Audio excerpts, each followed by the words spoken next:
আল্লাহু আকবার,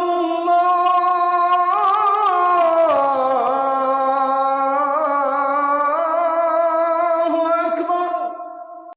পিতামাতাকেও বলবো, প্যারেন্টস যারা আছেন আপনাদেরকেও বলবো, আপনার ছেলেকে বিয়ে দেওয়ার সময় দিনদার মেয়ে ঘরে আনেন। মেয়েটাকে বিয়ে দেওয়ার সময় দিনদার ছেলে দেখে বিয়ে দেন। কিন্তু আমরা করি কি বলেন তো? ফার্স্ট কোয়েশ্চেন, প্রথম প্রশ্ন, আব্বা জান আপনি যে আমার মেয়েকে বিয়ে করবেন কত টাকা ইনকাম করেন, বেতন কত আপনার? প্রথম প্রশ্ন এটা, ঠিক না? অথবা আপনি কত টাকা কামাই করেন, কি ব্যবসা করেন? আরো আছে, আপনার বাড়ি আছে কিনা, বগুড়া শহরে ফ্ল্যাট আছে কিনা, তারপরে আপনার সহায় সম্পদ আছে কিনা। যে ছেলে বিয়ে করতে আসছে একটু বলেন তো, আনুমানিক একটা ছেলে বিয়ে করতে আসলে তার বয়স কত হয়? আপনার কথা বলেন না কেন? একজন বলেছেন 28-30, আমি ধরে নিলাম 25 থেকে 28, তাই না ভাই? 25 বছর ধরলাম। এই যে আপনি বাপ হয়ে প্রশ্ন করলেন আপনার বাড়ি আছে কিনা। যুবক ছেলেদেরকে একটা প্রশ্ন শিখায় দেই, যারা বিয়েতে আসো, বিয়ে শাদী করো নাই, মিসকিন, পাল্টা কোশ্চেন করবা, চাচা আপনি কিছু মনে করেন না, আমার বয়সে আপনার কয়টা বাড়ি গাড়ি ছিল? এই চাচার জায়গায় ধরা খাবে। 24-25 বছর বয়সী ছেলেদের কিছু থাকে না, যার থাকে ওটা তার বাপ থেকে পাইছে। আর যারা বাপ দাদার পরিচয় দিয়ে চলে এরা গাধা। আর যারা নিজের পরিচয়ে চলে, সে যদি বলে আমি মাসে 15,000 ইনকাম করি, 20,000 টাকা ইনকাম করি, আমি আমার বাপের থেকে পয়সা নিয়ে চলি না, আমি নিজে উপার্জন করে আমি এই টাকা দিয়ে চলাফেরা করি, এটা গাধা না, এটা শাহজাদা মার্কা ছেলে। আপনি কোন গাধার কাছে আপনার মেয়েকে বিয়ে দিয়েন না। এটা তো এমন গাধা, আপনার মেয়েকে যে একটা ফেয়ার অ্যান্ড লাভলি কিনে দিবে ওই পয়সাটাও বাপ থেকে আনতে হবে। আর শাহজাদার কাছে মেয়ে বিয়ে দেন, অল্প টাকা উপার্জন করুক, অসুবিধা নাই, অফিসে একবেলা নাস্তা কম খাইয়া আসার সময় আপনার মেয়ের জন্য হয় একটা শাড়ি আনবে, নইলে একটা ফেয়ার অ্যান্ড লাভলি এনে দিবে, ধরো গো তোমার এটা দিলাম। আর আমাদের সমাজে কিছু গাধা আছে, গাধা, আমার কথা আপনি সমাজে মিলাবেন, ও তার বাপ দাদার পরিচয়ে চলে, বাপের হোটেলে খায়, তার বউকে যদি একটা মেকআপ বক্স দেওয়া লাগে ওইটাও বাপের থেকে চেয়ে এনে দেয়। এরকম অকর্মা আছে না নাই? তো তোমার মতো অকর্মাকে বিয়ে করতে বলছে কে? মেয়ের বাবাদেরকে বলছি, ছেলেকে আগে জিজ্ঞেস করবেন, আব্বা জান আমার মেয়েকে বিয়ে করতে আসছেন, আপনি 5 ওয়াক্ত নামাজ আদায় করেন কিনা বলেন। তারপরে বলেন আপনার গাল এটা মেয়েদের মতো কেন, এত ফ্রেশ, এই গালের মধ্যে দাড়ি নাই কেন? দাড়ি কি পুরুষের সৌন্দর্য বাড়ায় না কমায়? কই আমরা তো দেশ বিদেশ ঘুরি, অনেক দেশে যাচ্ছি, কোনোদিন আমাদেরকে কেউ বলে না যে আপনাদেরকে দেখতে আনস্মার্ট লাগে। বরং যেখানে গিয়েছি অমুসলিমরা পর্যন্ত বলেছে আপনাদের পোশাক আশাক দেখলে আপনাদেরকে বড় ভদ্র ভদ্র লাগে। নবীর সুন্নাহ মানার ভেতরে কোনো আনস্মার্টনেস নাই, বরং এখানেই আছে স্মার্টনেস, ঠিক কিনা? তো মেয়ে বিয়ে দেওয়ার সময় এগুলো কি বলেন আপনি, যে বাবা তোমার বাড়ি আছে কিনা, গাড়ি আছে কিনা, জিজ্ঞেস করেন নামাজি কিনা, বাবারে যত টাকা উপার্জন করে এটা কোন পথ থেকে, তুমি কি মদ গাঁজা খাও কিনা, মাদকাসক্ত কিনা, তুমি বিড়ি সিগারেট খাও কিনা, গাঁজা খাও কিনা, তুমি কাদের সাথে মিশো, তোমার উপার্জন কি, হালাল পথে উপার্জন করো কিনা। হালাল পথে উপার্জন করে চরিত্রবান এমন ছেলের কাছে মেয়ে বিয়ে দেন, আপনার মেয়ে সারা জীবন সুখে শান্তিতে থাকবে। আর মানুষের বাড়ি হয়, গাড়িও হয়, এটা একটা বয়স আছে, অন্তত পক্ষে 30-35 বছর না হইলে মানুষের এগুলো হয় না, ঠিক আছে না? ও মাত্র পড়ালেখা শেষ করছে, এখন চাকরি বাকরি করবে, ব্যবসা বাণিজ্য করবে, ধীরে ধীরে 4-5 বছর 6-7 বছর লাগবে এস্টাবলিশড হতে। এই বয়সে এস্টাবলিশড হবে কেমনে?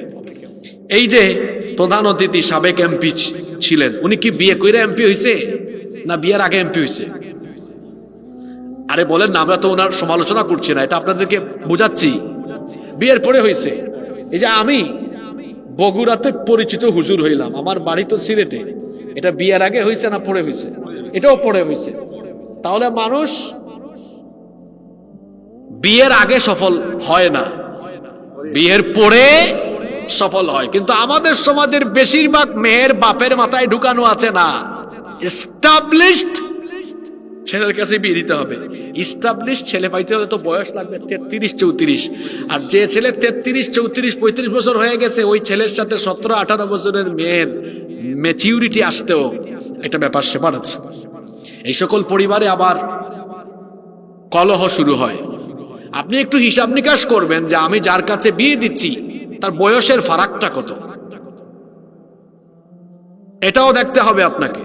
আর 33-34 বছর পর্যন্ত একটা ছেলে বিয়ে করে না কেন? 35-36 বছর হয়ে যায় কেন? পেটে ক্ষুধা লাগলে যেমন পেটকে খাবার দেওয়া লাগে, ঠিক তেমনি আল্লাহ তাআলা মানুষকে জৈবিক চাহিদা দিয়ে সৃষ্টি করেছেন, এটা সৃষ্টিগত। কেউ যদি যথাসময়ে বিয়ে শাদী না করে ও তার চরিত্র ঠিক রাখা কঠিন হয়ে যাবে, দেখা যাবে ও জিনার সাগরে ডুব দিয়ে তার গোটা জীবনকে যৌবনকে শেষ করে দিয়েছে। এজন্য চিন্তা ভাবনা করতে হবে। আজকের কথাগুলো যা বলে যাচ্ছে এগুলো পুরো বাস্তবিক কথা, এগুলা জীবন ঘনিষ্ঠ কথা। আল্লাহর নবী বলেছেন আরবাউম মিনাস সাআদা, দুনিয়াতে যে ব্যক্তি 4টা জিনিস পেয়েছে সেই ব্যক্তি দুনিয়ার সৌভাগ্য লাভ করেছে। অর্থাৎ আমি যদি আরো সহজ করে বলি, 4টা জিনিস যে জীবনে পেয়েছে সেই ব্যক্তি দুনিয়ায় সুখী হয়ে গিয়েছে। জোরে বলেন কয়টা জিনিস? 1 নাম্বার হলো আল মারআতুস সালিহা, নেককার স্ত্রী। 2 নাম্বার হলো ওয়াল মাসকানুল ওয়াসিআ, প্রশস্ত একটা বাড়ি। 3 নাম্বার হলো ওয়াল জারুস সালিহ, নেককার প্রতিবেশী। 4 নাম্বার হলো ওয়াল মারকাবুল হানি, চলার জন্য একটা বাহন। আল্লাহর নবী বলেছেন এই 4টা জিনিস যে পেয়েছে সে যেন দুনিয়ার সকল সুখ শান্তি পেয়ে গিয়েছে। এর মধ্যে প্রথমটাই হলো দিনদার নেককার স্ত্রী। অন্য আরেকটা হাদিস আল্লাহর নবী বলেছেন মান রাযাকাহুল্লাহু ইমরাআতান সালিহাতান ফাকাদ আ'ানাহু আলা শাতরি দীনি। আল্লাহর নবী বলেছেন যেই ব্যক্তি আল্লাহর তরফ থেকে একজন নেককার স্ত্রী পেয়েছে, আল্লাহ যাকে দয়া করে একজন নেককার জীবন সঙ্গিনী দান করেছেন, সে ব্যক্তি যেন ইসলামের অর্ধেক নেয়ামত আল্লাহর থেকে পেয়ে গিয়েছে। নেককার স্ত্রী যে পেয়েছে সে ইসলামের অর্ধেক নেয়ামত পেয়ে গিয়েছে। অর্ধেক পেলে অর্ধেক বাকি আছে না? বাকি অর্ধেক কোথায় পাওয়া যাবে? আল্লাহর নবী বলেছেন ফালইয়াত্তাকিল্লাহা ফিন-নিসফিল বাকি, বাকি অর্ধেকও পেয়ে যাবে যদি আল্লাহকে ভয় করে জীবন যাপন করে, তাহলে পুরাটা দিয়ে দিবেন যিনি, তিনি কে? এখানে অনেক মিসকিন আছে, এতিম, বিয়ে শাদী করে নাই এখনো। ফেসবুকে যখন স্ক্রল করে সামনে যখন কোনো মেয়ের ছবি বিশিষ্ট প্রোফাইল দেখে সাথে সাথে ওটাতে ক্লিক করে ভিতরে যায়, আরো ছবি দেখে, তারপরে মেসেজে খুচাখুচি করে, নক করে। আরে ভাই, এমন বহু মানুষ আছে ফেসবুকে দুধের মতো সাদা চেহারা আর বাস্তবে মনিটরের মতো কালা, আছে না? আছে তো এরকম। কারণ এটা ক্যামেরাওয়ালা ভাইরা ভালো জানে যে পরিমাণ ইফেক্ট মারে তারা। আমি নিজেও মাঝে মাঝে ইউটিউবে আমার বক্তব্য দেখি, মাঝে মাঝে দেখি অনেকে লাল বানায়া দেয়, অনেকে দেখি পোশাক আশাক বদলায় দেয়, পড়ছি সাদা বানাই দিছে কালা। এডিটিং এগুলো হয়ে যায়। এই যে তুমি আটা ময়দা দেখে একটা মেয়েকে মেসেঞ্জারে গিয়ে খুচাখুচি করতেছো, তুমি কি তারে বাস্তবে কখনো দেখেছো?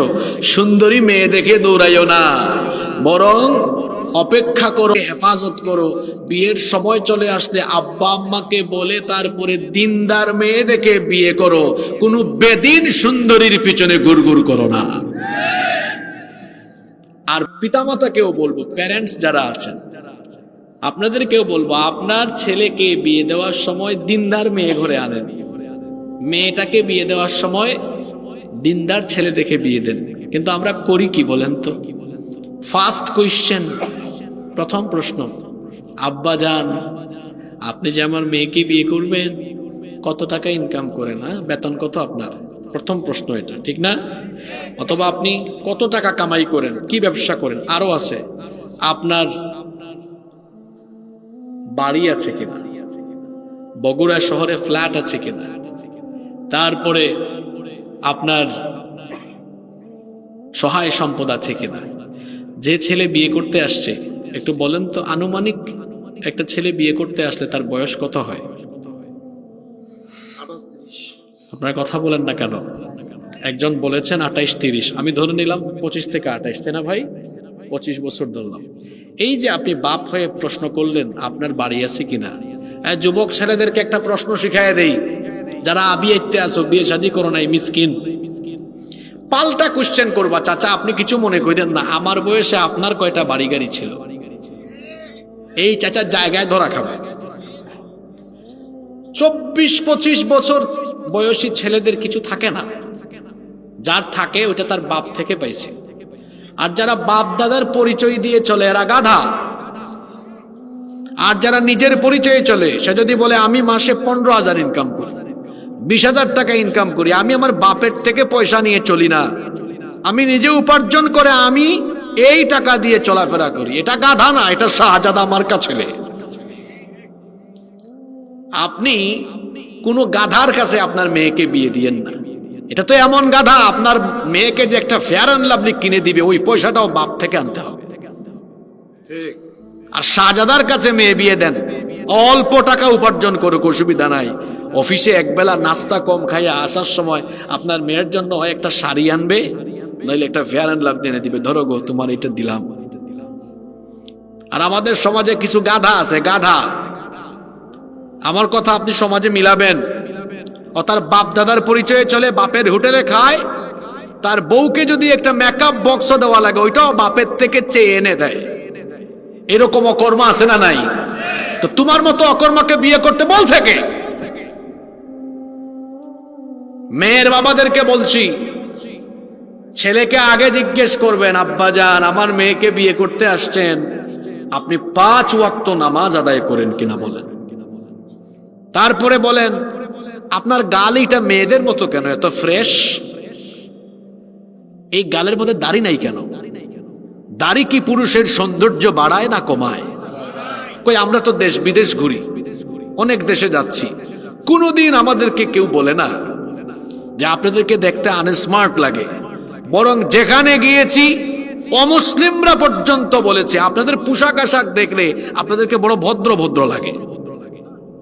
নবীর সুন্নাহ মানার ভেতরে কোনো আনস্মার্টনেস নাই, বরং এখানেই আছে স্মার্টনেস, ঠিক কিনা? তো মেয়ে বিয়ে দেওয়ার সময় এগুলো কি বলেন আপনি? যে বাবা তোমার বাড়ি আছে কিনা, গাড়ি আছে কিনা, জিজ্ঞেস করেন নামাজি কিনা, বাবারে যত টাকা উপার্জন করে এটা কোন পথ থেকে, তুমি কি মদ গাঁজা খাও কিনা, মাদকাসক্ত কিনা, তুমি বিড়ি সিগারেট খাও কিনা, গাঁজা খাও কিনা, তুমি কাদের সাথে মিশো, তোমার উপার্জন কি, হালাল পথে উপার্জন করো কিনা। হালাল পথে উপার্জন করে চরিত্রবান এমন ছেলের কাছে মেয়ে বিয়ে দেন, আপনার মেয়ে সারা জীবন সুখে শান্তিতে থাকবে। আর মানুষের বাড়ি হয়, গাড়িও হয়, এটা একটা বয়স আছে। অন্তত পক্ষে 30-35 বছর না হইলে মানুষের এগুলো হয় না, ঠিক আছে না? ও মাত্র পড়ালেখা শেষ করছে, এখন চাকরি বাকরি করবে, ব্যবসা বাণিজ্য করবে, ধীরে ধীরে 4-5 বছর 6-7 বছর লাগবে এস্টাবলিশড হতে। এই বয়সে এস্টাবলিশড হবে কেমনে? এই যে প্রধান অতিথি সাবেক এমপি ছিলেন, উনি কি বিয়ে কইরা এমপি হয়েছে না বিয়ের আগে এমপি হয়েছে? আরে বলেন না, আমরা তো ওনার সমালোচনা করছি না, এটা আপনাদেরকে বোঝাচ্ছি। বিয়ের পরে হয়েছে। এই যে আমি বগুড়াতে পরিচিত হুজুর হইলাম, আমার বাড়ি তো সিলেটে, এটা বিয়ের আগে হয়েছে না পরে হয়েছে? এটাও পরে হয়েছে। তাহলে মানুষ বিয়ের আগে সফল হয় না, বিয়ের পরে সফল হয়। কিন্তু আমাদের সমাজের বেশিরভাগ মেয়ের বাপের মাথায় ঢুকানো আছে না, এস্টাবলিশড ছেলের কাছে বিয়ে দিতে হবে। এস্টাবলিশড ছেলে পাইতে হলে তো বয়স লাগবে 33-34, আর যে ছেলে 33-34-35 বছর হয়ে গেছে, ওই ছেলের সাথে 17-18 বছরের মেয়ের ম্যাচিউরিটি আসতেও একটা ব্যাপার সেপার আছে। এই সকল পরিবারে আবার কলহ শুরু হয়। আপনি একটু হিসাব নিকাশ করবেন যে আমি যার কাছে বিয়ে দিচ্ছি তার বয়সের ফারাকটা কত। এটাও দেখতে হবে আপনাকে। আর 33-34 বছর পর্যন্ত একটা ছেলে বিয়ে করে না কেন? 35-36 বছর হয়ে যায় কেন? পেটে ক্ষুধা লাগলে যেমন পেটকে খাবার দেওয়া লাগে, ঠিক তেমনি আল্লাহ তাআলা মানুষকে জৈবিক চাহিদা দিয়ে সৃষ্টি করেছেন, এটা সৃষ্টিগত। কেউ যদি যথাসময়ে বিয়ে শাদী না করে, ও তার চরিত্র ঠিক রাখা কঠিন হয়ে যাবে। দেখা যাবে ও জিনার সাগরে ডুব দিয়ে তার গোটা জীবনকে, যৌবনকে শেষ করে দিয়েছে। এজন্য চিন্তা ভাবনা করতে হবে। আজকের কথাগুলো যা বলে যাচ্ছে এগুলো বড় বাস্তবিক কথা, এগুলা জীবন ঘনিষ্ঠ কথা। বলছিলাম কিভাবে আপনি একটি জান্নাতি পরিবার সাজাবেন। এক নাম্বার বলেছে ওই পরিবারের জন্য আগে একজন নেককার কি ঠিক করতে হবে। নেককার মা বা নেককার নারী। এখানে মা কেন বললাম, কেন একজন নারীর কথা আগে নিয়ে আসলাম, কেন একজন নারীর কথা আগে নিয়ে আসলাম? একটা পরিবার এত বড় হয়, এই পরিবারের বাচ্চাগুলো একজন মা থেকে আসে, ঠিক না বেঠিক? এই মায়ের পেট থেকেই তো সন্তানগুলো হয়। এই মা যখন ভালো থাকবে, এই ভালো মায়ের পেট থেকে ভালো সন্তান আসবে। আর মা যখন খারাপ হবে, দেখা যাবে এখান থেকে খারাপ কিছু প্রডিউস হয়ে যেতে পারে। শোনেন, আজকের বিজ্ঞান বলছে a child gets hearing before 16 weeks of birth.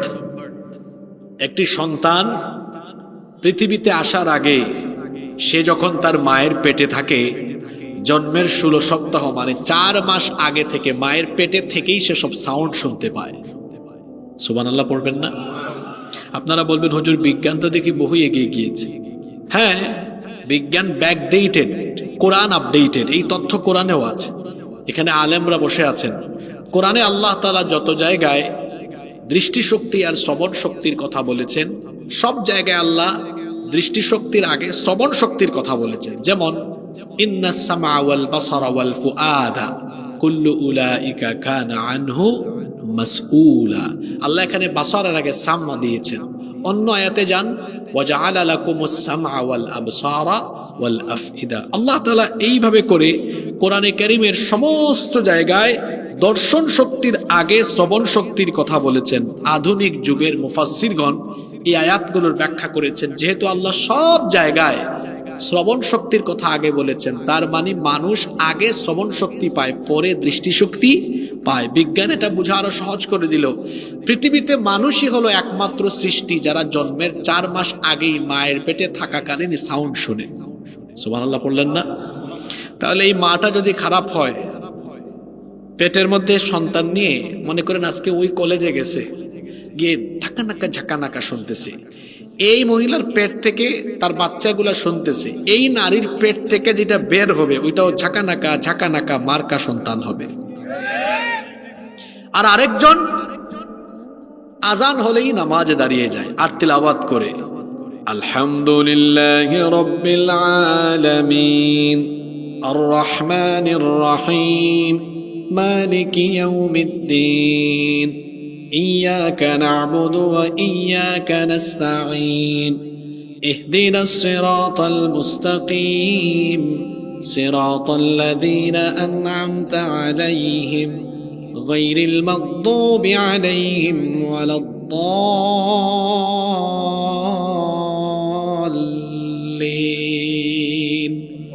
এখন এই সন্তান পেটের ভেতরে ডেইলি সূরা ফাতিহা শুনে, অন্যান্য সূরা শুনে, তাসবিহ তাহলিল শুনে, জিকির আজকার শুনে।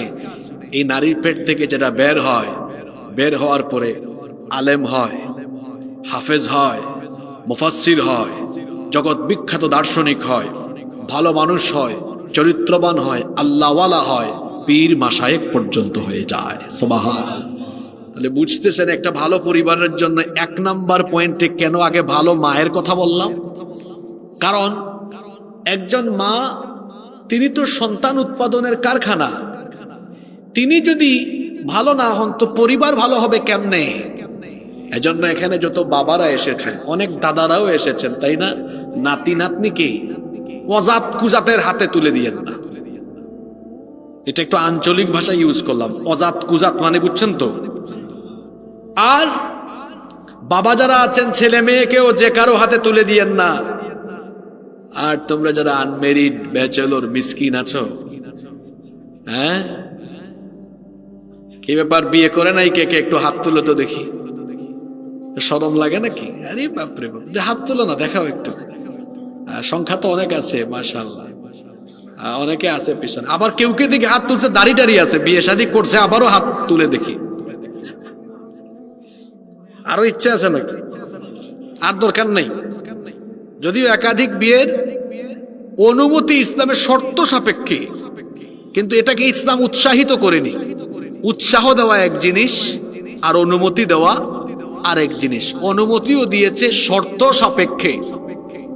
কালকে দেখলাম পলিটিক্স করে, রাজনীতিতে নতুন আসছে এক নারী, ঢাকায় কোন একটি আসনে এমপি ক্যান্ডিডেট।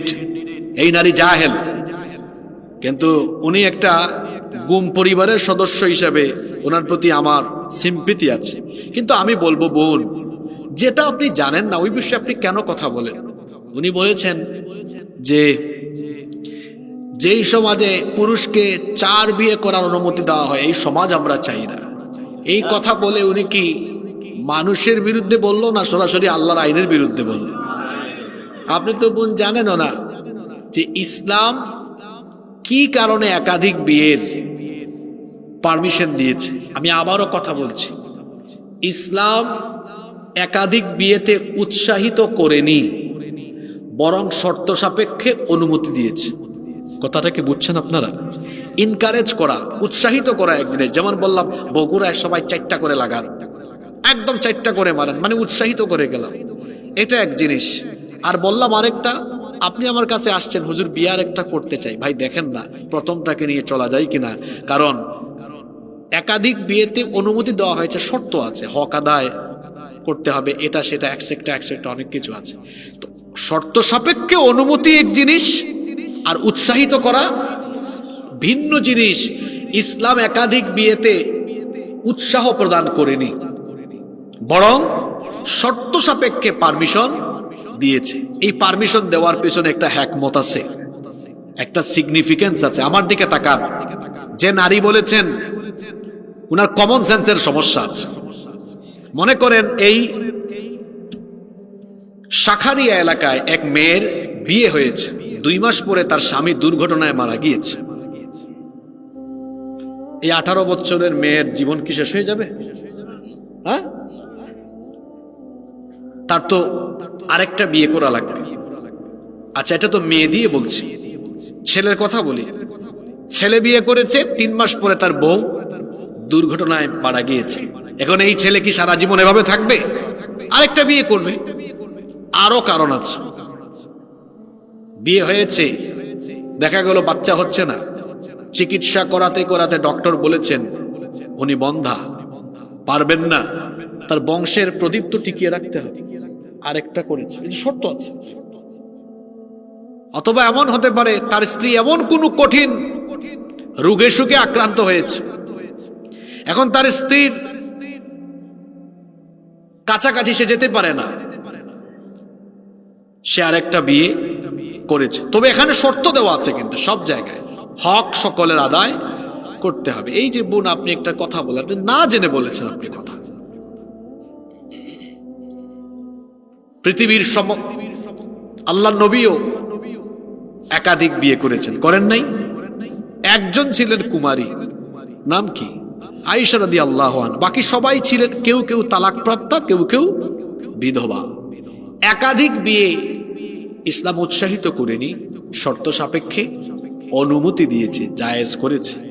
আর এটা যদি ইসলাম না করত তাহলে সমস্যা হতো। আপনার এলাকায় খোঁজ নিয়ে দেখেন তো, পুরুষের সংখ্যা বেশি না নারীর সংখ্যা বেশি? আপনারা কথা বলেন না কেন? এখন নারী ভোটারও বেশি। এখন মনে করেন পুরুষের সংখ্যা 5000, নারীর সংখ্যা 7000, তো 5000-5000 বিয়ে দিলেন, বাকি 2000 এখন এরা কোথায় যাবে? এরা কি জনগণের সম্পদ হয়ে যাবে নাকি? আমি কি বুঝাতে চাইছি বুঝছেন তো? জনগণের সম্পদ মানে বুঝছেন তো? যাবে কোথায় এরা? কাউকে কাউকে আল্লাহ বেশি সামর্থ্য দিয়েছেন, সে 2টা-3টা বউ রাখতে পারে, ঠিক আছে কথা। কিন্তু আমরা তো কোথাও এটা বলি না, বরং আমরা বলি আমাদের দেশের পারপাসে, আমাদের দেশের মেয়েদের মতো ভালো মেয়ে পৃথিবীতে আর নাই। আপনারা ঠিক তো আসতে কইলেন, বগুড়ায় ডিস্টার্ব আছে নাকি? আমাদের দেশের মেয়েরা কত ভালো। ইউরোপ আমেরিকায় গিয়ে দেখেন ওখানে হাজবেন্ড রেখে আরো 20টা বয়ফ্রেন্ড। আমাদের দেশে এক মেয়ে এক স্বামী নিয়ে সারা জীবন কাটায় দেয়, বুড়া বয়সে দেখা যায় মহব্বত প্রেম ভালোবাসা আরো বাড়ে। সুবহানাল্লাহ।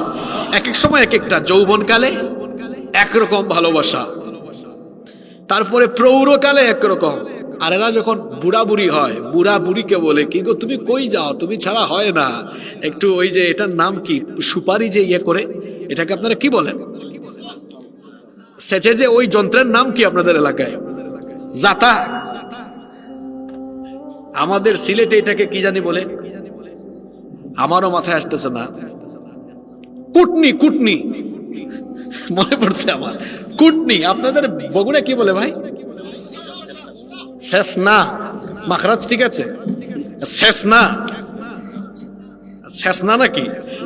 এই যে শেষনা দিয়ে গেল, দাও গো একটু শেষনা দিয়ে মানে পানটা ঠিক করে দাও, বুড়া বুড়ি একসাথে খায়। এই যে সুবহানাল্লাহ, আমার দেশের নারীরা ভালো। তো শর্ত সাপেক্ষে ইসলাম পারমিশন দিয়েছে, এটা নিয়ে আপত্তিকর কথা বলা যাবে। এক নম্বর পয়েন্ট গেল। কষ্ট হচ্ছে নাকি আপনাদের? একটি আলোকিত সুন্দর জান্নাতি পরিবার যদি আমরা চাই, 2 নাম্বার, ওই পরিবারে হাজবেন্ড ওয়াইফের মধ্যে সুন্দর সম্পর্ক থাকা লাগবে। এতক্ষণ ধরে সব কথা নারীদের উপর দিয়ে গিয়েছে, এখন আপনাদের উপর দিয়ে কিছু কথা যাবে। একটা পরিবার শুধু একজন নারীকে দিয়ে ঠিক থাকে না, একজন পুরুষকেও ওই পরিবারে গুরুত্বপূর্ণ অবদান রাখতে হয়। আমাদের সমাজে অনেকে আছে তার স্ত্রীর সাথে আজে বাজে আচরণ করে, মনে করে নিজেকে আমি তো নবাবজাদা নসরুল্লাহ, আর আমার বউ হলো কাজের দাসী বান্দির মতো আচরণ করে। এরকম আছে না নাই? কিছু পুরুষ তো এরকম আছে। তার বগুড়া শহরে কাপড়ের দোকান, সকালবেলা গিয়ে দোকান খুলেছে, কয়েকজন নারী এসেছে, কয় আপু ভাবি আসেন না, বসেন, চা অর্ডার করি। তারপর কাপড় দেখতেছে, কয় ইস ফাটাফাটি লাগতেছে। এর মধ্যে তার বউ ফোন দিয়েছে, ওগো ঠিক মতো খায়া নিও, দুপুরের খাবারটা টাইম মতো। বউয়ের সাথে গরম, পরনারীর সাথে নরম। এই ধরনের ছেঁচড়া পুরুষ বগুড়াতে অবশ্য নাই। জোরে বলেন আছে না নাই? সমস্যা কি আপনার? বউয়ের সাথে গরম আর পরনারীর সাথে পাশের বাড়ির ভাবির দিকে উকি মেরে তাকায়, আর নিজের বউয়ের দিকে একটু সুন্দর করে তাকায়ও না, দেখেও না। অবশ্য বিয়ের প্রথম প্রথম খুব দেখে, 2 মাস একদম আঁচলের নিচে ঢুকে থাকে, বেরই হয় না বাসা থেকে। মানুষ অবাক, কিরে অমুক বিয়ে করার পর কি ইন্তেকাল করলো নাকি, দেখাও যায় না তারে। তারপরে শেষ। অবশ্য খালি আমার ভাইদের দোষ না, কিছু নারীরাও আছে এমন, কথাগুলো তো বলতে হয়। কিছু নারী আছে ঘরে থাকে কাজের বেটির মতো, আর যদি কোনো সময় বগুড়া শহরে যায়, আটা ময়দা মেকআপ মেরে লিপস্টিক কড়া ভাবে দিয়ে তারপরে বের হয় রাস্তায়। ছেলে পেলেরা পেয়ে বলে, ভাবি কি অবস্থা আপনার, দিন যত যায় তত তো আপনার সৌন্দর্য খালি বাড়ে, অবাক কাণ্ড, ফাটাফাটি লাগে আপনার। আপনাদেরকে হাসানোর জন্য কথাগুলো বলছি না, আমি আমার বোনদেরকে বলছি, আপনার সাজুগুজু, আপনার মেকআপ হবে অনলি ফর ইউর হাজবেন্ড। আপনার স্বামীর জন্য বাসা থেকে বের হবেন, নো মেকআপ, নো মেকআপ, একদম বোরখা পরে বের হবেন, যাতে কেউ আপনাকে নিয়ে পজিটিভ নেগেটিভ কোনো কমেন্ট করার সুযোগও না পায়। যে নারী বাসা বাড়ি থেকে বের হওয়ার সময় সেজে গুজে বের হয়, এই নারীর খাসলত ভালো না। পর পুরুষকে দেখাবার জন্য সে নিজেকে আকর্ষণীয় করে বের হয়। একজন নারীর উচিত তার স্বামীর সামনে নিজেকে আকর্ষণীয় করে প্রেজেন্ট করা। এতক্ষণ তো খুব মজা করে ঠিক ঠিক কইছেন, আপনিও বুঝি কম। আপনি আপনার বউয়ের সামনে থাকেন কামলা বেড়ার মতো, আপনি ব্রাশ করেও যান না, মুখ থেকে দুর্গন্ধ বের হয়। শুধু তাই নয়, বিড়ি সিগারেট খাইয়া তারপর তার বউয়ের সামনে যায়। আর পাশের বাড়ির ভাবির সামনে যখন যায় 3 বার ব্রাশ করে যায়। আর যাওয়ার আগে শার্টটা আয়রন করে আবার দেখে এমনি এমনি করে আয়নার সামনে। আর বউয়ের সামনে যায় শরীরে ঘামের গন্ধ আছে না নাই? এগুলো বাস্তবিক কথা। আব্দুল্লাহ ইবনে আব্বাস রাদিয়াল্লাহু আনহুমা বলছেন, আমি যেমন চাই আমার স্ত্রী আমার সামনে পরিচ্ছন্ন পরিপাটি থাকুক, ঠিক তেমনি আমার স্ত্রীরও মন আছে, তারও তো চাহিদা আছে যে আমিও যেন তার সামনে আমাকে আকর্ষণীয় করে প্রেজেন্ট করি। ঠিক না বেঠিক? আজকে আমাদের সমাজে পরকীয়া বাড়ছে, অবশ্য বগুড়াতে এগুলো নাই। আশ্চর্য কথা, মাঝে মাঝে শুনি মামিকে নিয়ে ভাগনা চলে গেছে, নাউজুবিল্লাহ পড়তেছেন, কিন্তু বাংলাদেশে এগুলো ঘটছে, এখন প্রচুর ঘটছে। চাচা ভাতিজি নিয়ে চলে গেছে, শাশুড়ি নিয়ে জামাই চলে গেছে। দেখেন না আপনারা এই অসভ্যতা বেড়েছে কেন আপনারা জানেন? কয়েকটা কারণ। এক, পাশের দেশের অসভ্য সিরিয়াল আমার দেশে চলছে, অসভ্যতা এই দেশে শেখানো হচ্ছে। এজন্য আমরা বলি পাশের দেশের যতগুলো টিভি চ্যানেল আছে সবগুলো বাংলাদেশে বন্ধ করে দিতে হবে, একটাও চলতে দেওয়া যাবে না। অশ্লীল নাটক সিনেমা এগুলো বন্ধ করে দিতে হবে। আরো কারণ আছে, বেপরদা যেভাবে চলছে, একজন নারী বেপরদা হওয়ার পিছনে 4 জন পুরুষ দায়ী। কথা বুঝে থাকলে বলেন, একজন নারী বেপরদা হওয়ার পেছনে কয়জন পুরুষ দায়ী? 1, স্বামী। আপনি যদি বলেন, প্রথমে ধমকাইয়েন না, নারীদের মন নরম, একটু সুন্দর করে বলেন, ওগো আমি তোমাকে এত ভালোবাসি, তুমি যে সুন্দর, আমি তো পাগল হয়ে যাই তোমারে দেখলে, আমি চাই না কেউ এভাবে তোমাকে দেখো। বুঝায় শোনায় বলেন, দেখবেন বাংলাদেশের মেয়েরা ভালো, পর্দা শুরু করে দিবে। আরে আমার হাজবেন্ড আমাকে এত ভালোবাসে, সুন্দর করে একটু বুঝায় শোনায় বলেন, একটু সুন্দর নামে ডাকেন, একটু মহব্বত করেন, ঠিক হয়ে যাবে। মহব্বত দিয়ে কাম হয় না, তারপরে বলবে এই একদম ঘর থেকে বের হলে বোরখা পরে বের হবে। আপনি বললে আপনার বউ বেপরদায় বেরোতে পারবে? তবে গরম হবেন না, আগেই বলেছি মেয়ে মানুষের মন নরম, নরম করে বলেন, ঠিক হয়ে যাবে। কিন্তু গাউরামি করলে আপনি একটু ফায়ার হয়ে যাবেন। এক হলো, কার কথা বললাম?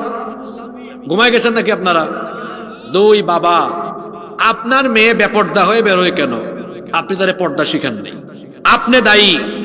আপনি 5 ওয়াক্তের নামাজি, আপনি তাহাজ্জুদ পড়েন, হাজী সাহেব হজ করেছেন, আপনার নামাজ, আপনার তাহাজ্জুদ, আপনার হজ সব বাতিল হয়ে যাবে। কিয়ামতের দিন আপনাকে আসামির কাতারে দাঁড় করানো হবে, কারণ আপনার মেয়ে বেপর্দা হয়েছে আপনার কারণে।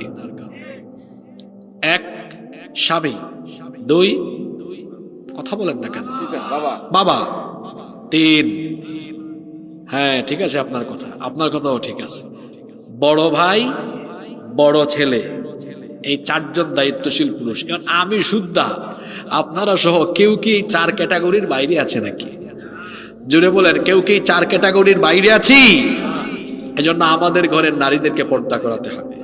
2 নাম্বার যে পয়েন্টে আমরা ছিলাম, একটি সুন্দর পরিবারের জন্য স্ত্রীর পাশাপাশি স্বামীকেও তার স্ত্রীর প্রতি সদাচরণ করতে হবে।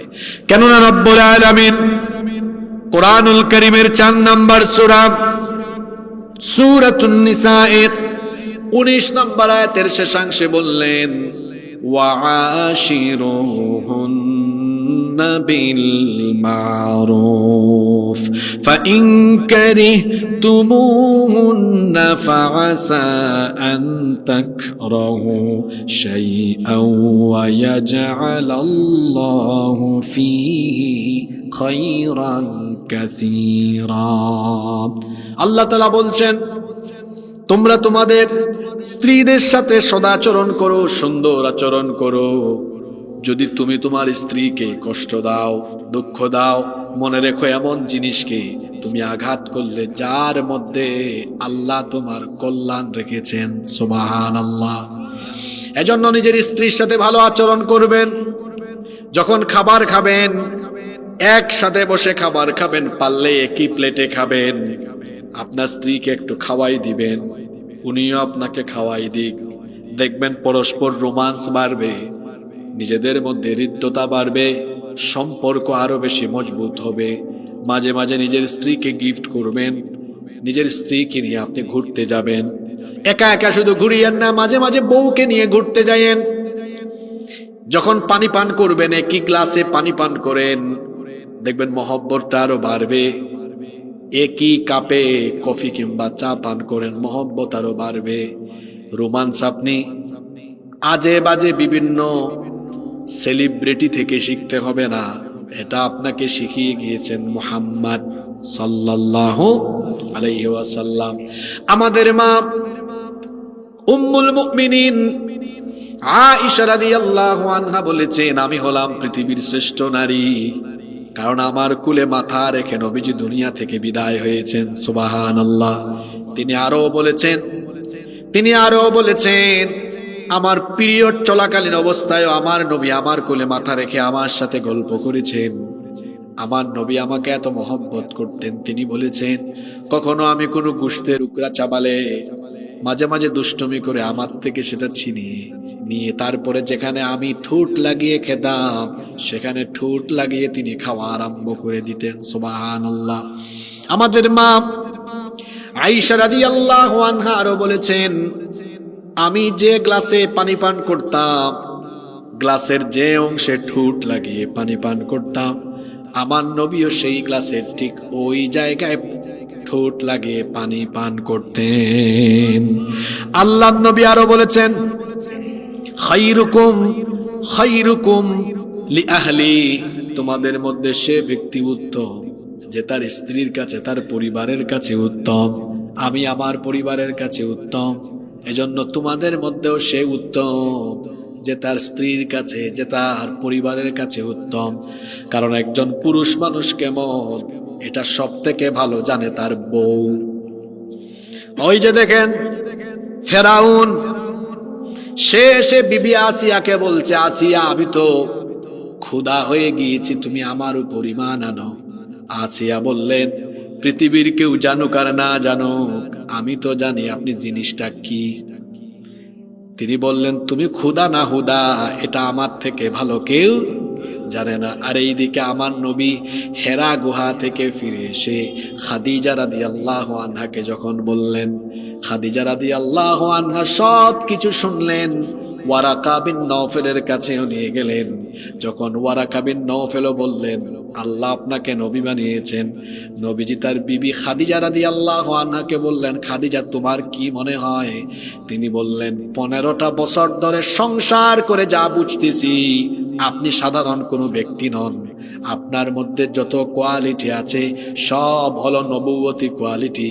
এজন্য বিনা দ্বিধায় সবার আগে, দুনিয়ার সকল মানুষের আগে আমি আপনার স্ত্রী হয়ে আপনার উপর ঈমান আনলাম। তিনি পড়ে নিলেন, লা ইলাহা ইল্লাল্লাহু মুহাম্মাদুর রাসূলুল্লাহ সাল্লাল্লাহু।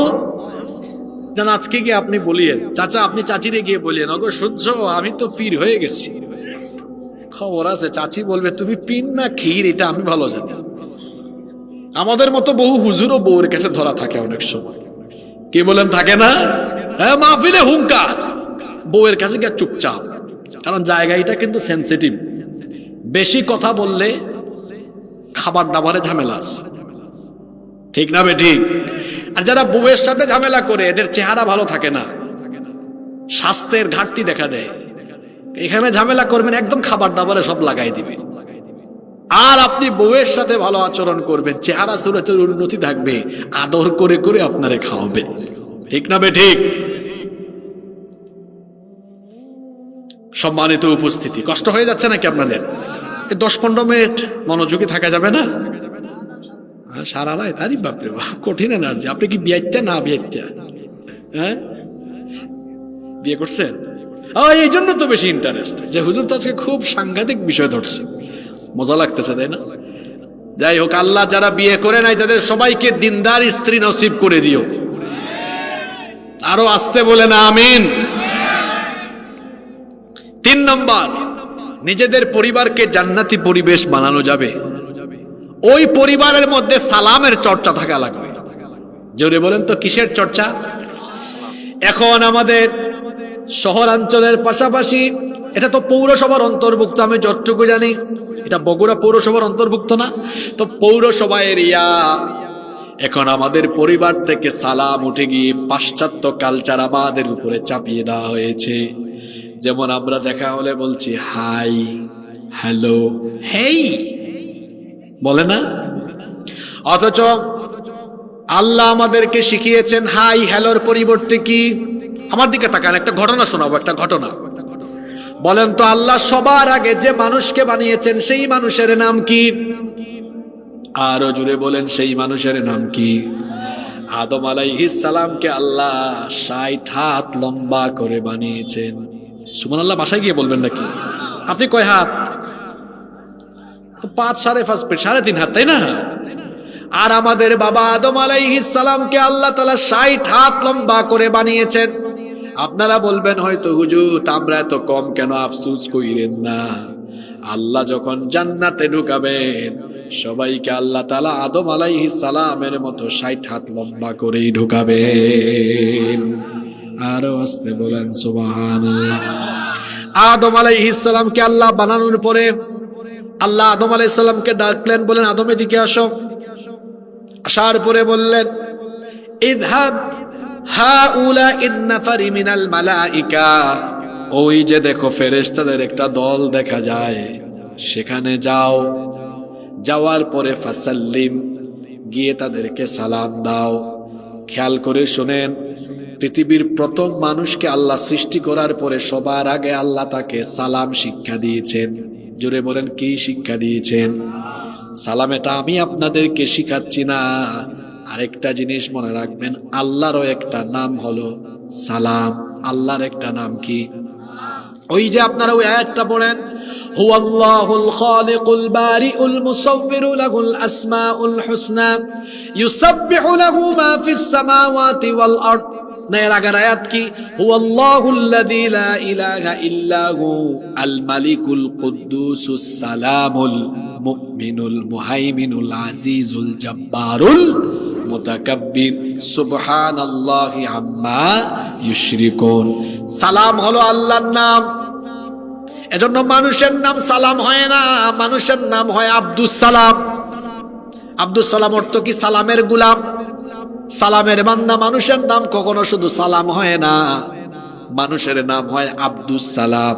কারণ সালাম এটা কার নাম? এজন্য মানুষ যদি কারো নাম রাখে সালাম, সালামের আগে দিতে হবে আব্দুস সালাম। আল্লাহর নাম খালিক, মানুষের নাম কখনো খালিক হয় না, মানুষের নাম হয় আব্দুল।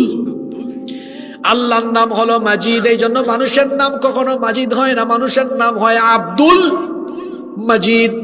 আল্লাহর নাম হলো করিম, এজন্য মানুষের নাম করিম হয় না, মানুষের নাম হয় আব্দুল করিম। করিমের গোলাম, করিমের বান্দা। বলছিলাম ওই ঘটনাটার কথা। আল্লাহ আদম আলাইহিস সালামকে বললেন ওখানে যাও, গিয়ে দেখো ফেরেশতাদের একটা দল আছে, তাদেরকে সালাম দাও। আর মনোযোগ দিয়ে শুনবে তারা তোমাকে জবাবে কি বলে। আমাদের বাবা আদম আলাইহিস সালাম সেখানে গিয়ে ফেরেশতাদেরকে সালাম দিলেন, বললেন আসসালামু আলাইকুম। ফেরেশতারা উত্তর দিল ওয়া আলাইকুমুস সালাম ওয়া রাহমাতুল্লাহ। আরো বাড়িয়ে দিল সালাম। এটা বাড়ায়া দিবেন, কারণ যত বাড়াবেন তত ফজিলত। তবে বাড়াতে বাড়াতে আবার বেদাত করবেন না, কারণ আমার দেশে অনেকে সালাম নিয়ে ফাইজলামি করে। অনেকে বলে আসসালামু আলাইকুম ওয়া রাহমাতুল্লাহি ওয়া বারাকাতুহু মাগফিরাতুহু জান্নাতুহু। এইগুলো কোনো হাদিসে নাই। সালাম হলো এতটুকু, আসসালামু আলাইকুম এতটুকু দিলে সালাম হয়। বাড়াতে চাইলে ওয়া রাহমাতুল্লাহ পর্যন্ত অথবা ওয়া রাহমাতুল্লাহি ওয়া বারাকাতুহু এতটুকু পর্যন্ত বাড়ানো যায়, এর বাইরে আর কোনো সালাম নাই। তবে সাওয়াবের ক্ষেত্রে ভিন্নতা আছে। কেউ যখন আসসালামু আলাইকুম বলে সালাম দেয়, আমল নামায় 10টা নেকি দেওয়া হয়। কেউ যদি আসসালামু আলাইকুম ওয়া রাহমাতুল্লাহ পর্যন্ত বাড়িয়ে দেয়, 20টা নেকি দেওয়া হয়। আর কেউ যদি আসসালামু আলাইকুম ওয়া রাহমাতুল্লাহি ওয়া বারাকাতুহু পর্যন্ত বাড়িয়ে সালাম দেয়, আল্লাহ আমল নামায় 30টা নেকি দান করে দিবেন। আরো আস্তে বলেন সুবহানাল্লাহ। সালাম, সালাম শেখানো হলো। সালামটা শিখিয়েছেন কে? জোরে বলেন। ইউরোপ আমেরিকার কালচার আমাদের বইয়ে ঢুকেছে। দেখবেন এখন ইংলিশ ফর টুডে বা ক্যামব্রিজ কারিকুলামের বই, আপনারা ইংলিশ মিডিয়ামের সন্তানদেরকে পড়ান না? ইংলিশ মিডিয়ামে পড়ান তো, ব্রিটিশ কারিকুলামে হাই হেই শেখানো হচ্ছে। আমরা এটাকে ইসলামাইজেশন করে ফেলব। যেখানে হাই আছে আমরা বলবো ডোন্ট সে হাই, সে আসসালামু আলাইকুম। এটা শুদ্ধ করে দিবেন। অনেকে আছে সালাম শুদ্ধ করে দেয় না। কত ডিজাইনের সালাম, সালাম আলাইকুম,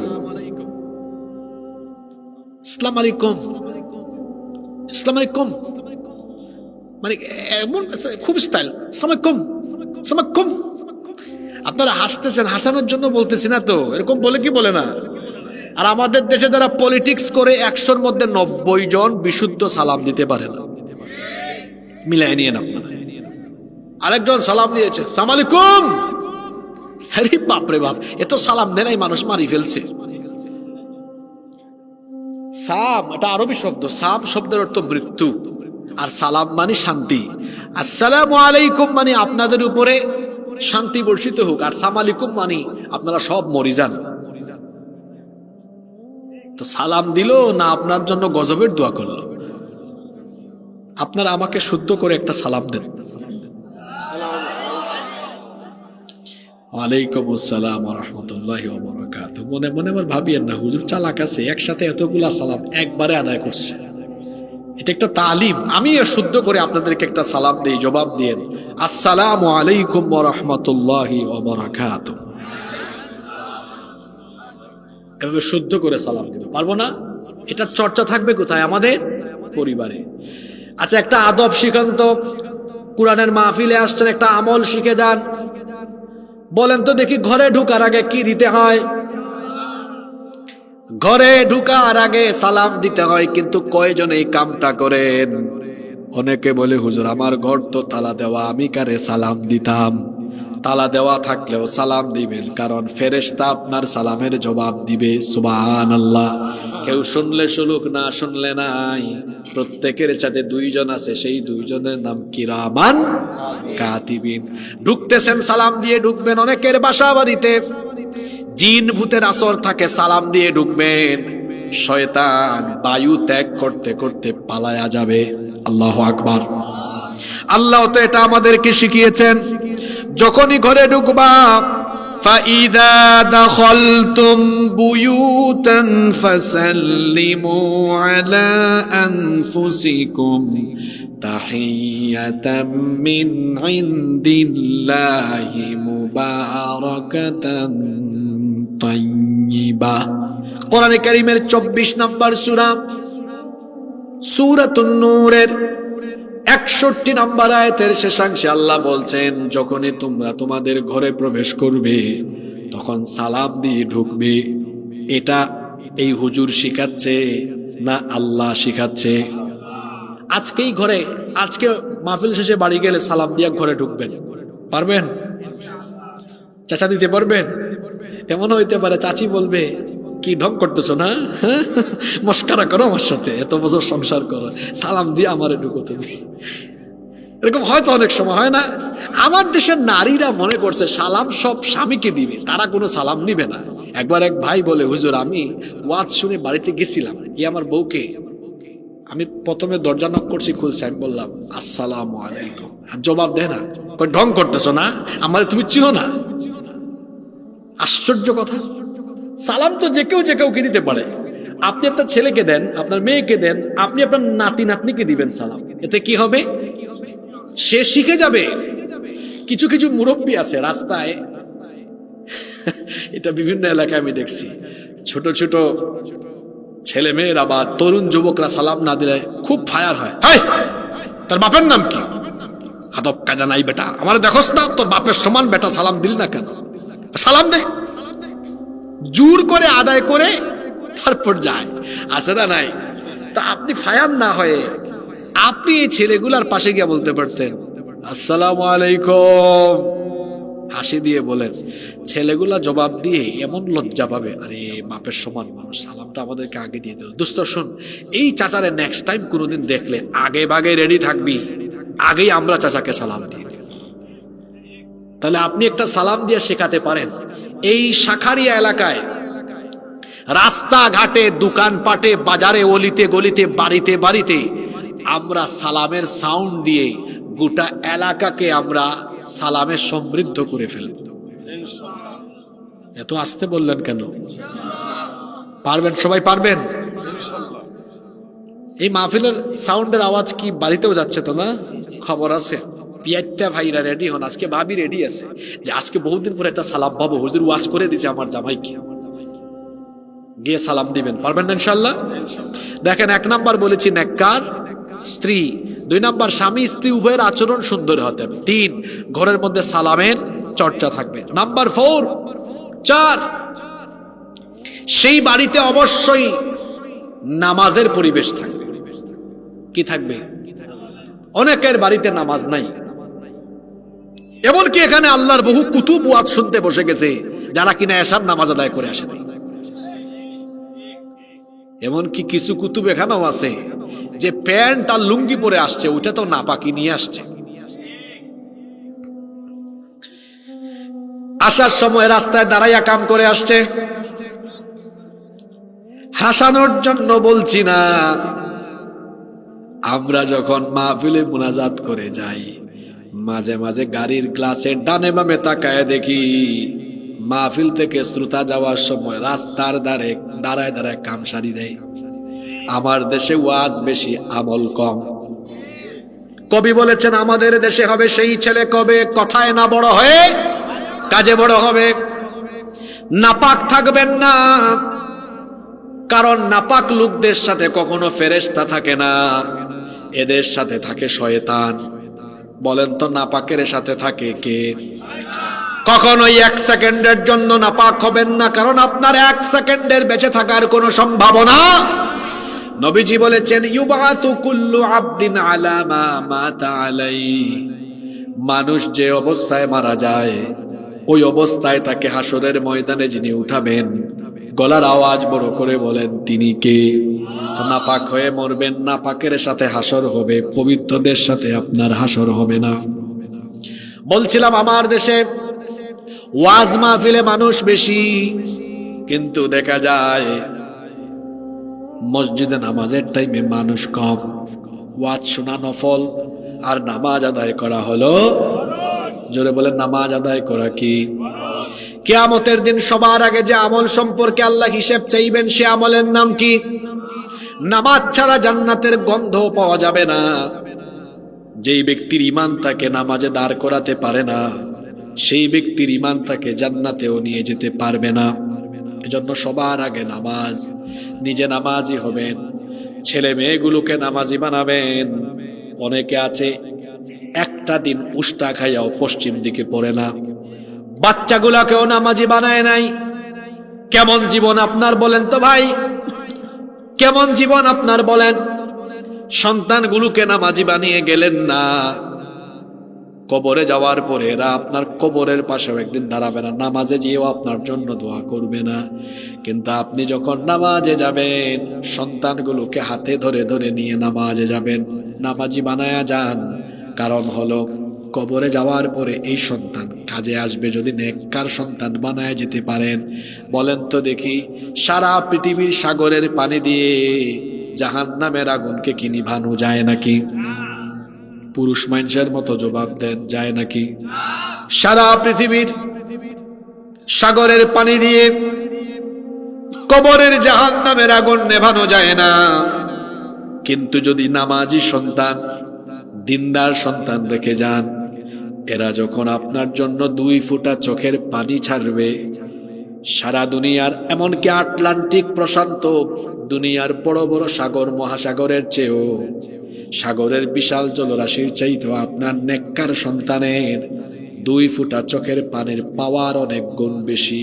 আল্লাহু আকবার। কারণ হলো, এই সন্তানকে যদি নেককার বানিয়ে যেতে পারেন, সে যদি আপনার জন্য 2 ফোঁটা চোখের পানি ছাড়ে, এই 2 ফোঁটা চোখের পানি নাকের ডগায় আসার আগে এই 2 ফোঁটা চোখের পানি দিয়ে আল্লাহ আপনার কবরের জাহান্নামের আগুনকে চিরদিনের জন্য নিভিয়ে দিবে। বাচ্চাগুলারে আল্লাহর ওয়াস্তে নামাজি বানান। আপনি নিজে নামাজি হন, সন্তানগুলোকেও নামাজি বানান। যত যুবকেরা এখানে এসেছে, যুবকদেরকে বলছি, ভাইয়েরা আমার, নামাজি হয়ে যাও। কিয়ামতের দিন যৌবনকালে ইবাদত গুজার যুবক যারা ছিল তাদেরকে আল্লাহ তাআলা ডেকে ডেকে ডেকে ডেকে তার আরশে আজিমের ছায়ার নিচে জায়গা করে দিবেন। সুবহানাল্লাহ পড়বেন না? যুবক ভাইদেরকে অনুরোধ করছি, নামাজ ছাড়বেন না। নাম্বার 5 নাম্বার, আপনার ঘরটাকে জান্নাতি পরিবার যদি বানাতে চান, আনতাজআলাল বাইতা মাকানাল লিযিকরিল্লাহ, ঘরটাকে আল্লাহর জিকিরের ঘর বানান, যেখানে শুধু হবে কোরআন তেলাওয়াত, যেই ঘরে কোনো অশ্লীল গান বাজনা, আজে বাজে সিনেমা, আজে বাজে কোনো ধরনের সিরিয়াল দেখা হবে না। অনেকের ঘরে আছে সারাদিন শুধু সিরিয়াল চলে, আজে বাজে ভিডিও। অনেকে আছে আবার সারাদিন ক্রিকেট খেলা দেখে, ফুটবল খেলা দেখে, খেলাধুলা করে করে দেখে দেখে টাইমটাকে নষ্ট করে। ঘরটাকে এমন বানান যেই ঘরের ভেতরে কোরআন তেলাওয়াত চলবে, যেই ঘরের ভেতরে কোরআনের তাফসীর চলবে, যেই ঘরের মধ্যে শুধু কোরআন আর জিকির আজকারের সাউন্ড চলবে, যেই ঘরে এমন পরিবেশ থাকবে সেই ঘরে শয়তান কখনো ঢুকতে পারবে। ঘরের মতো চালাই দিচ্ছেন, থাকবে না দিন দিন দিন। এরকম ঘর আছে না নাই? আপনাদের এই সমাজে টোটাল কত ঘর আছে? আপনাদের এই দক্ষিণ পাড়ায় মসজিদ আছে না? এখানে কত ঘর আছে? পঞ্চায়েত না সমাজ বলেন আপনারা? সমাজ। কত ঘর আছে? মসজিদ কমিটির কেউ নাই? কত ঘর আছে? 350। প্রত্যেক ঘর থেকে 100 আসলেও তো 350 হওয়ার কথা। একজন রাঁধুনি যখন রান্না করে এক ভাতের টিপ দিলেই বুঝে বাকিগুলা হয়েছে কিনা। তেমনি বক্তা যারা এক এলাকায় পা ফেলেই টের পায় ওই এলাকায় কি পরিবেশ চলে। বুঝতে পেরেছেন? বেশি কথা আর বললাম না। এলাকায়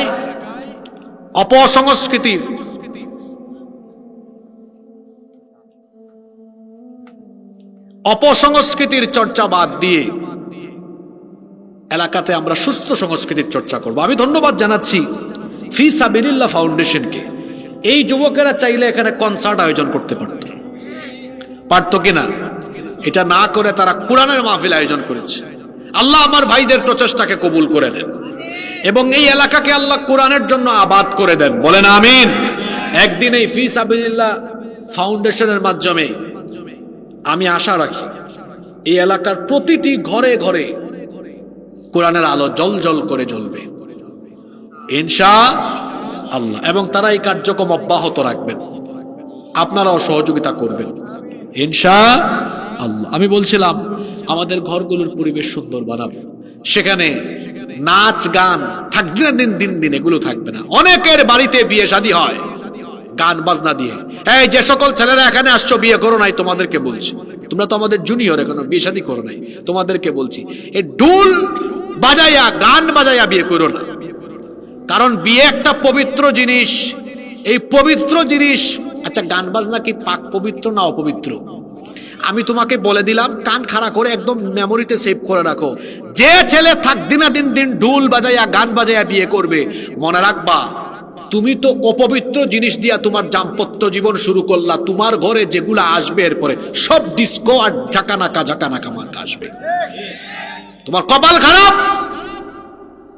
তুমি আলেমদেরকে ডেকে নিয়ে আসবা, হুজুর আমাকে পরামর্শ দেন সুন্নাতি তরিকায় বিয়ে করব, কি করে আমার বিয়েতে অশ্লীলতা থাকবে না। তুমি বিয়ে করছো, আমরা বিয়ে করি নাই, কই আমরা তো অপবিত্রতা দিয়ে শুরু করলাম না, আমাদের তো কোনো অসুবিধা হলো না।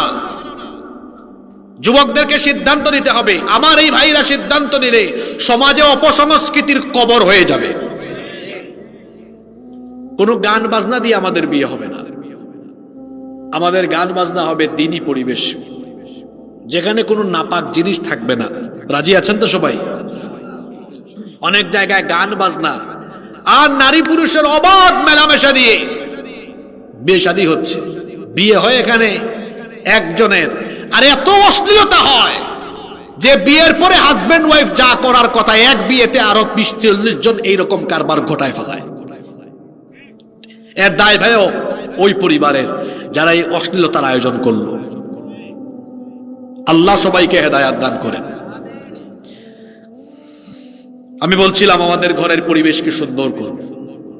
যাদের বাড়িতে ইন্টারনেট আছে, ওয়াইফাই আছে, রাত 11টার পরে বন্ধ করে দিবেন। ঘরে যদি আপনার ছেলে মেয়ে থাকে বন্ধ, ওদের থেকে মোবাইল হাত থেকে টেনে নিবেন। হাসছে কে রে? আসলেই পাগল না এমনি পাগল হইছে?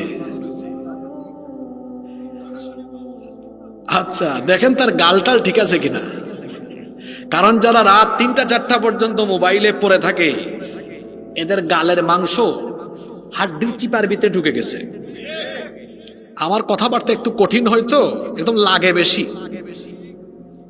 যে সকল ছেলেরা রাত 3টা-4টা পর্যন্ত মোবাইল আর ইন্টারনেটের অপব্যবহার করে জিনার সাগরে ডুবে থাকে এদের চেহারার সৌন্দর্য নষ্ট হয়ে যায়।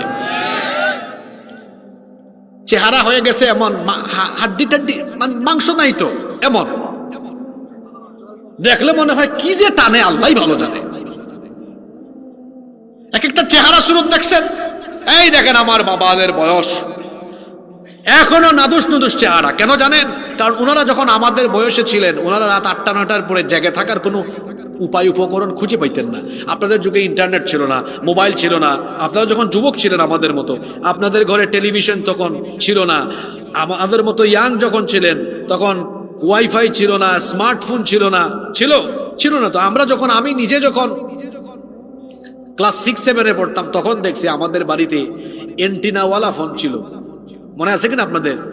ওই যে লম্বা লম্বা ফোন, সিটি সেলও আসলো, আর বাড়িতে এন্টিনা, মাঝে মাঝে এন্টিনা গিয়ে এমনি ধাক্কানো লাগতো, নেট চলে যেত। আমাদের ঘরেও মোবাইল ছিল, বেশি দিন আগের কথা না তো এগুলো। এখন দেখা যায় এত শয়তানি উপাদান, ছেলেগুলা ঘুমায় না, রাত 3টা-4টা পর্যন্ত জেগে থাকে। আর এক একটার বয়স 22-23 বছর হয়েছে, দেখা যায় এই পড়ে যাবে, রোগ বালাই ধরেছে। কেন? ঘুমের অভ্যাস ঠিক নাই। মনে রাখবেন, যার ঘুমের অভ্যাস ঠিক নাই এদের খাদ্যাভ্যাসও ঠিক নাই। কারণ ঘুমাইছে 4টায়, ঘুম ফিল আপ হয় না, ঘুম থেকে উঠছে দুপুর 12টা-1টায়, সকালের নাস্তা করে না। সকালের নাস্তা যারা ঠিক মতো করে না এদের পেটের মধ্যে গ্যাস জমে, কুষ্ঠকাঠিন্য হয়, এদের হেড অফিসের টাইম ঠিক থাকে না। আপনারা হয়তো অনেকে হাসতেছেন, কিন্তু এগুলো বাস্তব কথা। আর যার হেড অফিসের টাইম ঠিক থাকে না, মাহফিলের পরিবেশ সুদ্ধা নষ্ট করে দিবে, হঠাৎ করে ছাড়বে। বুঝতেছেন কথা? কোত্থেকে এটা আসলো বলেন? কোত্থেকে আসলো? অনিয়মের কারণে। ঘুমের অভ্যাস ঠিক নাই। আমার তো সন্দেহ হয় এ বিয়ে করে সংসার করতে পারবে কিনা, কারণ ওর তো বিয়ের আগে সব ফিউজ। ঠিক বললে শুধু হবে না, যুবকদেরকে সিদ্ধান্ত নিতে হবে। আমাদের জীবনে একটা ব্যালেন্স, ভারসাম্য ফিরাই আনতে হবে। মোবাইল ব্যবহার করতে আমি নিষেধ করছি না, কিন্তু সবকিছুর একটা লিমিট আছে। এ তো আনলিমিটেড। 17 ঘন্টা 18 ঘন্টা মোবাইল আছে না নাই? আগে আমরা দেখতাম কোথাও বিয়ে শাদিতে গেলে মানুষ গুল হয়ে গল্প করত, আর এখন এক জায়গায় 100 মানুষ, কেউ কারো দিকে তাকায় না, সবাই শুধু। আমার তো ভয় হয় কোন সময় আঙ্গুলের মাথা সুদ্ধা ক্ষয় হয়ে যায় কিনা, যেমনি মারে সারাদিন। কি আর বলতাম বড়দের কথা, এখন ছোট ছোট পুচকি বাচ্চারা, আরে বাপরে বাপ, যবে স্ক্রল করে আমরাও অনেক কিছু পারি না। এই বাচ্চাগুলোর হাতে ফোন কে দিল? মা বাপ তুলে দিয়েছে। আবার কি সুন্দর করে বলে, হুজুর জানেন ক্লাস 5-এ আমার ছেলেটা কত ভালো রেজাল্ট করেছে, 6-এ আইফোন কিনে দিয়েছে। ভালো করছেন, কিছুদিন পরে আপনার ছেলে আপনার বউ গিফট করে দিবে। ক্লাস 5-6-এর ছেলেমেয়েরা এখন এমন সাংঘাতিক অভিজ্ঞতা সম্পন্ন, আমি তো অবাক হয়ে যাই, পার্কের মধ্যে কবিতরের জোড়া জোড়ায় বসে থাকে তারা, 6-7-এ পড়ে। সুইমিং পুল এখন ভাড়া দেওয়া হয়, স্কুলের নাম করে সেখান থেকে চলে যাচ্ছে, আছে না নাই? এটা কেন হয়েছে?